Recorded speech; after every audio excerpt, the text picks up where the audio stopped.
आज एक अत्यंत मोठी बातमी संपूर्ण महाराष्ट्राला देतोय, अत्यंत मोठी आणि अत्यंत ताजी बातमी. ज्या घटनेची वाट मराठवाड्यातली तमाम जनता पाहत होते, ही बातमी किंवा ज्ञानोबा तुकोबाची पालखी पंढरपुरात पोहोचण्याच्या अगोदर अशी एक गोष्ट आज लातूरमध्ये घडली. लातूरच्या पोलिसांनी पिस्तुल्याच्या मुसक्या आवळलेल्या, पिस्तुल्याला पकडलेलं आहे. पिस्तुल्याला पकडून पोलीस घेऊन गेलेला आहे, डांबलेला आहे पोलीस स्टेशन मध्ये सध्या पिस्तुल्याला. हा पिस्तुल्या महाराज लातूरकरांना, लातूरच्या वारकऱ्यांना, लातूरच्या ज्ञानोबा तुकोबाच्या तमाम भक्तांना लुटणारा पिस्तुल्या सापडलाय. कुठे लपला होता, कसा पकडला, काय काय प्रताप केले या बाबानं, या विषयावर आज आपण बोलणार आहोत. नमस्कार, मी राजू पटेल आणि आपण पाहत आहे द रिंगण लाईव्ह. मित्रांनो, अजूनही आपण रिंगण लाईव्ह हे आपलं चॅनल सबस्क्राईब केलं नसेल किंवा रिंगण लाईव्हचं फेसबुक पेज फॉलो केलं नसेल तर माझी आपल्याला विनंती आहे, जरूर फॉलो करा. मी सांगत होतो पिस्तुल्या सापडलाय. लातूरच्या वारकऱ्यांचा जो कुंभ लातूरला भरला, प्रचंड मोठा, लाखो लोक, 80 लाखाच्या आसपास ज्या कुंभामध्ये सहभागी झाले. दररोज 1,00,000, 2,00,000, 3 लोक लातूरला ज्ञानोबा तुकोबाच्या पूर्णपणे दर्शनाला येत होते, पादुकांच्या दर्शनाला येत होते. याच पिस्तुल्या महाराजांना, याच आपल्या रिंगणच्या एका पॉडकास्ट मध्ये लातूरला ज्ञानोबा तुकोबाच्या मूळ पादुका येत आहेत, ओरिजिनल पादुका येत आहेत आणि त्यांच्या दर्शनाला अवघ्या महाराष्ट्राने, मराठवाड्याने यावं अशा पद्धतीचं आवाहन केलं. आणि मूळ पिस्तुल्या आणि त्याच्या सर्व साथीदाराने लातूर जिल्ह्यातल्या, मराठवाड्यातल्या तमाम वारकऱ्यांना किंवा वारकरी संप्रदायावर विश्वास असलेल्या लोकांना, पांडुरंगाच्या भक्तांना, ज्ञानोबा तुकोबाच्या भक्ताला आवाहन केलं की हा कार्यक्रम भव्य दिव्य स्वरूपात साजरा होण्यासाठी आपण भरभरून देणगी द्या, दान द्या. आणि मग आमच्या मराठवाड्यातल्या संतांची भूमी असलेल्या आमच्या मराठवाड्यातल्या लोकांनी, लातूरच्या लोकांनी भरभरून देणगी दिली. घराघरातून भाकरी, घराघरातून चपात्या, घराघरातून पुरणपोळ्या, प्रत्येक घरात किमान 1,500 रुपये. मोठमोठे नेते, कार्यकर्ते, उद्योजक, आमदार, खासदार, मंत्री या सगळ्याकडून लाखो रुपयाची देणगी उचलली, लाखो रुपयाची. आणि या सगळ्या लोकांनी आपल्या लातूरमध्ये, मराठवाड्यामध्ये अशा पद्धतीचा एक चांगला कार्यक्रम होतोय. आणि ज्ञानोबा तुकोबाच्या मूळ पादुका लातूरमध्ये आलेत. या पादुकाचं दर्शन आपल्या भागातल्या वारकऱ्यांना होतंय. या भावनेतून प्रत्येकाने आपले जे घडेल त्या पद्धतीनं मोठ्या स्वरूपामध्ये दान आणि देणगी दिली. आणि पिंगलने एक व्हिडिओ केला, या पादुकाच खोट्या आहेत. आपण ऐकला असेल, अगदी काही तासामध्ये 70-80 हजार लोकांनी तो ऐकला. महाराज, अनेक महाराज मंडळीने, वारकरी संप्रदायातल्या मोठमोठ्या लोकांनी ज्ञानोबा तुकोबाची शपथ घालून वारकरी संप्रदाय वाचावा, वारकरी संप्रदायाचा वरचा लोकांचा विश्वास वाचावा, हा संप्रदाय बदनाम होऊ नये, कृपा करून आपला व्हिडिओ मागे घ्या अशी विनंती आम्हाला केली. आम्ही व्हिडिओ मागे घेतला. कुठल्या महाराजासाठी नाही घेतला, ज्ञानोबा तुकोबासाठी घेतला, वारकरी संप्रदायासाठी घेतला, धर्मासाठी घेतला, देवासाठी घेतला. आमच्यावर अनंत आरोप झाले, परंतु आम्ही आमच्या मूळ भूमिकेपासून हललो नाही. या कार्यक्रमामध्ये लाखो नाही करोडो रुपयाचा भ्रष्टाचार झाला. आणि हा भ्रष्टाचार केला गेला, हिशोब दिला नाही. चुकीचे पावती, चुकीचे पुस्तकं, चुकीचे बुक, पोते भरू पैसे नेले, कलतानी पोते साखरेचे. आणि शेतात नेऊन मोबाईलच्या बॅटऱ्या लावून मोजले, मोबाईलच्या. पिस्तुल्या महाराज आणि त्यांचे साथीदार, जे 5-7 साथीदार आहेत, कोणी बोलायला तयार होईना. विषय धर्माचा होता, देवाचा होता. रिंगणने आवाज उठवला आणि प्रकरण महाराष्ट्राच्या कानाकोपऱ्यामध्ये गेलं. तरीही तरीही चिडचूप. पण काही लोकांनी हिंमत केली. वारकरी संप्रदायातल्या लातूर तालुक्यातल्या हरंगुळ या गावचे श्याम बरुरे आणि त्यांच्या साथीदाराने लातूरच्या MIDC पोलीस स्टेशन मध्ये तक्रार दाखल केली. पूर्णपणे कायदेशीर एक मोठा बंच, एक मोठे पुरावे, शेकडो पुरावे पोलिसांना दिले की कशा पद्धतीनं लातूरकरांच्या भावनेची, लातूरकरांची लूट केली आहे, फसवलंय. लातूरकरांना फसवलंय, संप्रदायाला फसवलंय, भक्ती मार्गाला फसवलंय, देवाच्या धर्माच्या नावावर आम्हाला लुटलंय. अशा पद्धतीची तक्रार दाखल केली MIDC पोलीस स्टेशन मध्ये. त्या संदर्भातला एक व्हिडिओ मी पुन्हा लगेच तातडीनं केला. श्याम बरुरे आमच्या स्टुडिओमध्ये बोलून एक पॉडकास्ट आपण त्यांच्या बरोबर केला. तब्बल 1 महिना लुटला. पोलीस काय कारवाई करतायत? पोलीस का अटक करत नाहीत पिस्तुल्याला? पिस्तुल्या लातूरच्या पोलिसांना का सापडत नाही? असे अनेक प्रश्न उपस्थित केले, वारंवार उपस्थित केले. पण आज सायंकाळी ठीक 4 वाजता या पिस्तुल्या महाराजाला लातूरच्या पोलिसांनी अटक केली. त्यांच्या डोक्यावर काळा कापडा टाकला, त्यांचं तोंड दिसू नये म्हणून पूर्णपणाने, आणि कोंबलं त्यांना पोलिसांच्या गाडीमध्ये नेलं पोलीस स्टेशनला, MIDC पोलीस स्टेशन मध्ये, जिथे फिर्याद दाखल झाली, गुन्हा दाखल झाला त्या पोलीस स्टेशनला. आणि मग आता पुढे पिस्तुल्याला सापडल्याची बातमी पहिल्यांदा रिंगणच्या हातामध्ये लागली. अगदी तातडीने रिंगणला कळवण्यात आलं की पिस्तुल्याला आम्ही अटक केलेली आहे. किंवा पिस्तुल्या अटक झाली. ही गोष्ट लातूरसाठी अत्यंत चांगली आहे.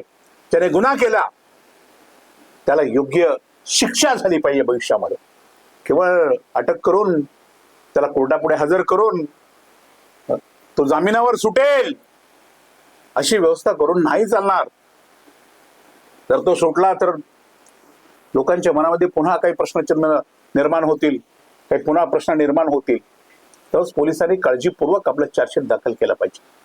आणि केवळ आता एक पिस्तुल्या हा किशोर महाराज शिवनीकर अटक होऊन चालत नाही. मी वारंवार बोलत आलोय. आणखी बरीच मंडळी आहेत, त्यांच्यापर्यंत पोलिसांचे हात पोचले पाहिजे. ते कोण आहेत? 6-7 लोक ते पिस्तुल्याचे साथीदार आहेत. पिस्तुल्या केवळ अलिबाबा आहे, पण 40 चोर कुठे आहेत? त्यांनाही पकडलं पाहिजे.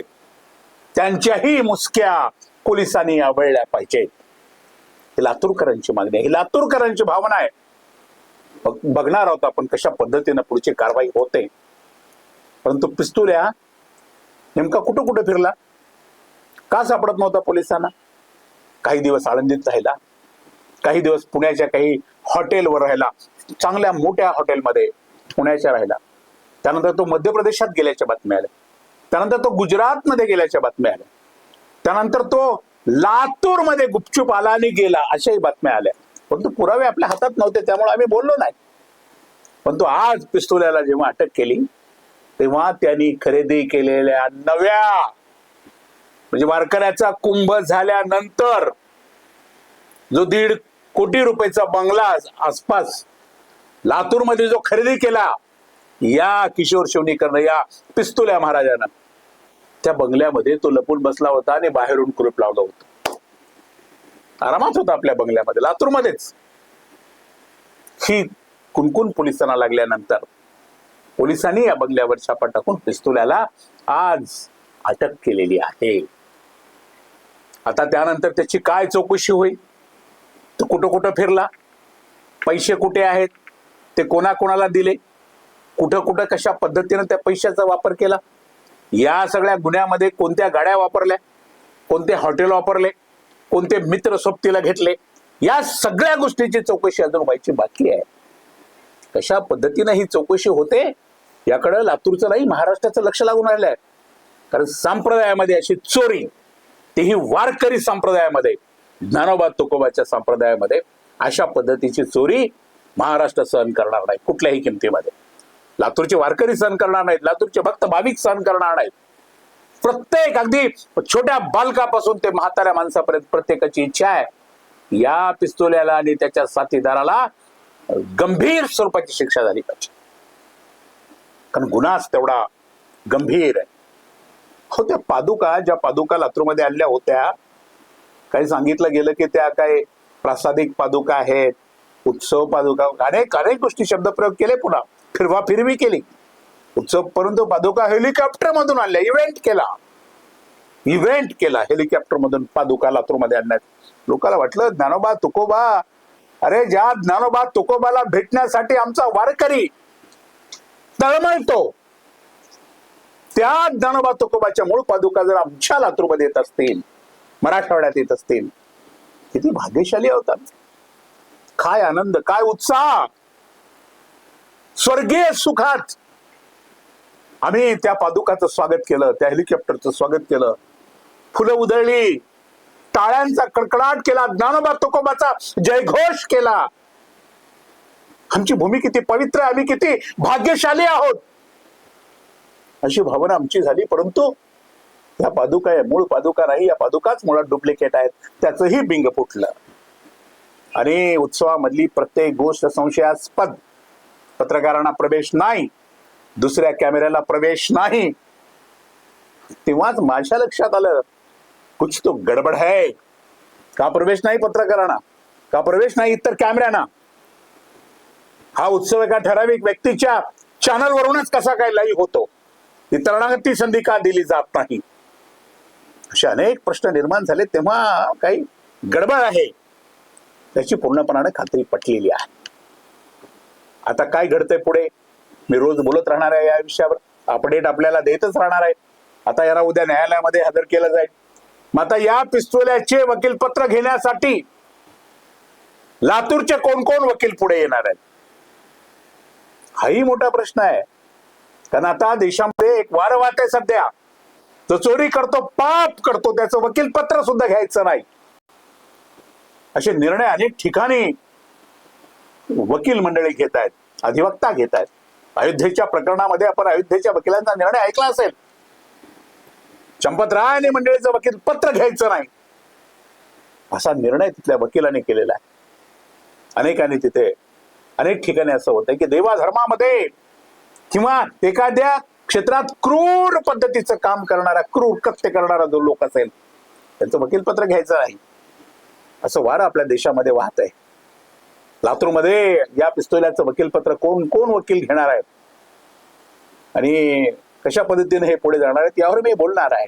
आपण फक्त वाट पाहतोय. उद्या त्यांना न्यायालयाच्या समोर हजर केलं जाईल.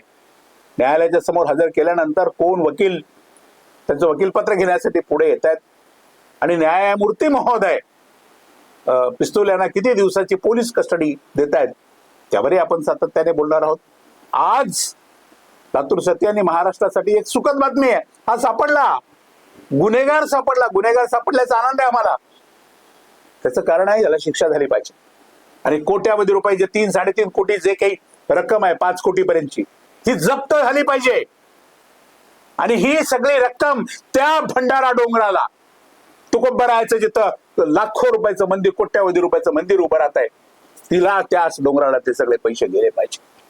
कारण या उत्सवामध्ये या कार्यक्रमामध्ये जेवढा निधी येईल, कार्यक्रमाचा खर्च बाजूला जाता उरलेला सर्व निधी, उरलेली सर्व देणगी ही भंडारा डोंगरावर जिथे तुकोबाचं एक भव्य मंदिर उभं राहत आहे त्या मंदिराच्या उभारणीसाठी दिली जाईल अशी घोषणा करण्यात आली होती. आणि प्रत्येक देणगीदारानं आपला रुपया या सप्त्याला तर जाईलच जाईल, परंतु उरलाच तर तो जगद्गुरु तुकोबाच्या मंदिराच्या बांधकामासाठी जाईल अशा अपेक्षेनं सुद्धा दिलेला होता. त्यामुळे पैशाचं काय होतं, पोलीस हे पैसे जप्त करतात का, कुठं कुठे हे पैसे ठेवले त्याचा शोध लावला जातो का, या सगळ्या गोष्टीवर आपण लक्ष ठेवून आहोत. कशा पद्धतीनं या प्रकरणाची पुढील कारवाई होणार आहे त्या विषयावर मी वारंवार आपल्याशी बोलणार आहे. आज इतकंच आहे की पिस्तुल्या सापडला, पिस्तुल्याच्या मुसक्या आवळल्या. संप्रदायामध्ये, धर्मकार्यामध्ये अशा पद्धतीनं चोऱ्या करणारा, डल्ले मारणारा जर महाराष्ट्रामध्ये दुसरं कोणी असेल ना, लक्षात ठेवा, देवाच्या नावावर अशा पद्धतीच्या चोऱ्या करायचं बंद करा, मजा मारायचं बंद करा. एक ना एक दिवस तुमची गत सुद्धा पिस्तुल्यासारखी होणार आहे.